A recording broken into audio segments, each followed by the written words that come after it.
What's up, ladies and gentlemen? My name's Seth, and we are back again with some more Trove. And today we're going to be talking about the Creepy Crawly Cranium Pack, whether or not it's going to actually end up being worth your buck. Now, you can see we got some really cool stuff going on right away with the costume that we got. Most of all, the video effects are spectacularly cool, despite the fact that I'm not really the biggest fan of the costume itself. Now, this pack is going to end up including 2 costumes, 2 allies, a mount, which is essentially a dreadnought, and then a couple credits, just I guess for good measure, rather than giving us some extra costumes and stuff like that, which I personally would have liked to see a little bit more from this pack, especially considering it's 20 American dollars. You know, especially considering that coincidentally this might end up being one of the last big store packs we end up seeing for quite some while, you know, until we end up hearing more about the devs. Now, one little bit of information I do want to share with you guys is that the devs said that hopefully they'll stream next week, but there's no promises on it whatsoever. So, I mean, we honestly don't even know which devs are still around for Trove, so we'll just kind of have to see what happens, right? So, this is going to be one of the costumes, which is for the Tomb Raider, and it's got some decent video effects. I guess it's supposed to be like maybe a bat or Black Panther or Mouse Man.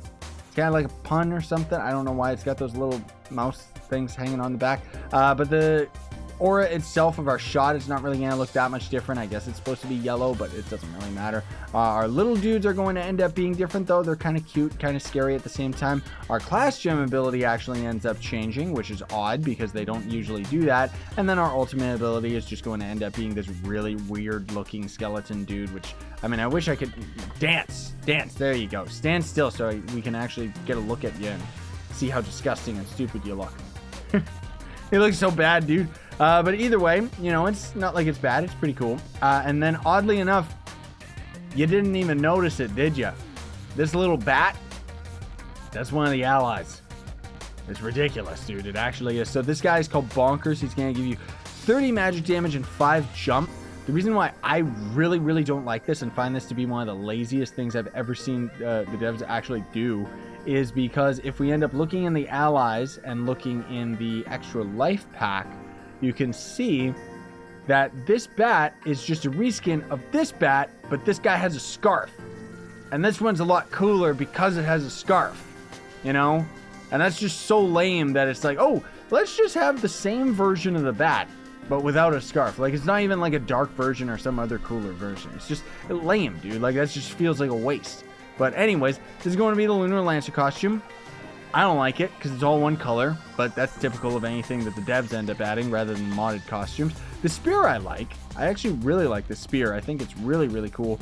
But the costume itself, I mean, this has been in the game's code for a very long time, and I don't know, it just kind of feels strange whenever they end up actually going forward with adding these types of things, and it doesn't really look like as cool as it could.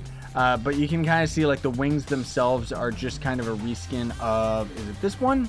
No, it's not that one. There's one of the Lunar Lancer costumes that already has kind of very similar wings. I guess it's this one, and then the Fortress one maybe, or that one. I don't know. I guess they're all kind of similar, honestly. But this one steals the same video effects from the Fortress costume, so we do get to see the fire, which I guess that's always a good thing. Why not?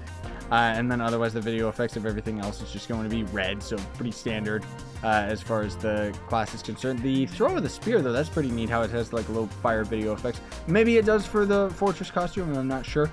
The scarf is kind of neat and not all one color, but kind of feels out of place with the rest of the costume.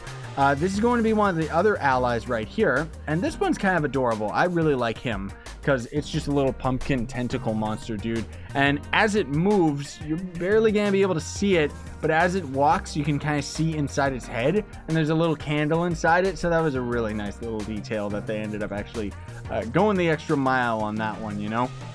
But the ally itself is going to be essentially useless. It's going to be giving you 30 physical damage and then 5 movement speed, which, you know, even for starting players, it's not really going to end up being very good. And then, of course, you're going to get 3,750 credits. So I guess that's where they technically consider the value of the pack to end up being more than $20, because technically you're getting more credits out of this pack than you would just spending $20 on the credits themselves, right? I guess, you know, I guess it's cool. But the big reason you're going to be buying this pack is because this disgusting thing right here. Essentially, for those of you folks that can't end up getting lucky enough to get a dread to save your life, well, you're going to be able to get this disgusting thing, which it's kind of cool and kind of gross at the same time. I like it because it reminds me of a boss from Castlevania. But as far as an actual mount is concerned, it's gross. At least it's got some detail to it. Honestly, this thing's way cooler than the dread from Mastery. And the fact that it's got like 4 hands and is walking around. One thing that I really wish that they would actually stop doing with these mounts, though, is the lantern on the front of it. It just feels really awkward and out of place. It just shouldn't be on this thing. I'd rather it get out of the way. It just doesn't make sense to me to have something right in the middle of your face going like this, distracting you. Like, it may as well just be window wipers or something, right? But then on top of it, the other thing that I find really strange about all of these Dread reskin mounts is the fact that all of the video effects are the exact same. You know, like, you think they could have ended up changing the stomp of it to end up being something a little less mechanical and maybe a little more haunted, kind of like Skull and Bones or like Poison on the Ground or something to that effect. And personally, that's just my own 2 cents towards it, but let me know what you guys all think. I also think that the candle in the front, maybe the reason it's so awkward is because you can't really see it, but there's a little red dot. They couldn't even be bothered to remove the red dot that you have from the laser of the normal dread mount to end up putting it on this thing. Like, that's pretty ridiculous. Like, if we look at the dread, see right here, there's the laser. See that red dot? That's still on this other mount. Like, they didn't even bother removing that video effects. It's just the exact same. So it's super duper lazy in that regard. I mean, honestly, you know, we kind of can chalk this pack up and the laziness of it to the fact that the devs don't work there anymore. So maybe they were under a lot of pressure when they added this, but I don't really think so, because this mount, my good friend Stratos, who does a lot of data mining with this game, this mount was in the game last year. It just didn't come out with Halloween. We all knew it was going to come out with Halloween, but then for some reason, Halloween or Shadow's Eve of last year came out, and we didn't end up seeing this skeleton dread end up adding into the game. My point being is these guys had a full year to end up getting rid of the stupid laser thing that's on top of it. And that triggers me, man. There's so many little things like that, these little imperfections, as it were, where they could have just done a little bit more, and then they didn't.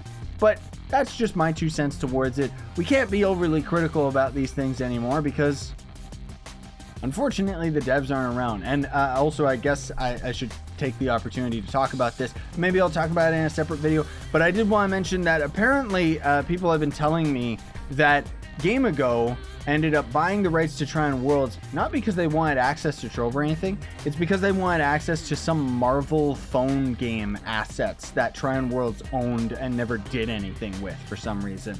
And then Stratos was telling me how apparently Gamigo isn't actually the ones that are responsible for Trove from now on.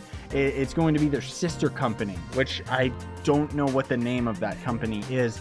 And further than that, it means that I gotta put a little bit of research into it to find out, is that sister company a little bit more responsible than Gamigo? Because as it looks right now, Gamigo is not really, they're not really gonna do anything with Trove, honestly.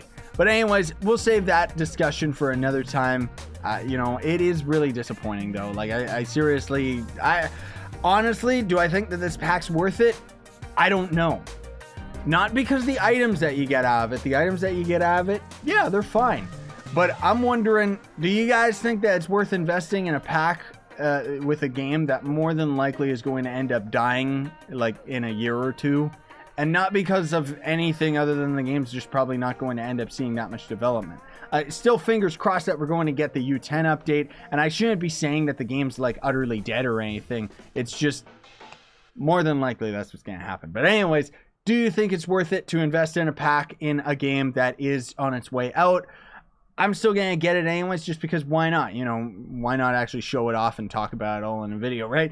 Thanks for watching, though. Very much appreciate it. Don't forget to like, sub, hit that notification bell. Sorry I ended up rambling a little bit more than I needed to. I know this was just a pack video, but hey, whatever. If you want to support me, you can always sponsor the YouTube channel with that join button down below. And then otherwise, there's going to be a link down below to my merch store for the Oh Hi merch shirt. But if you don't have any money and you still want to help me out, check the link down below to Gawkbox, which is a way you can donate to me for free by basically downloading phone games and playing them for a few minutes. I don't want to stay up, everybody.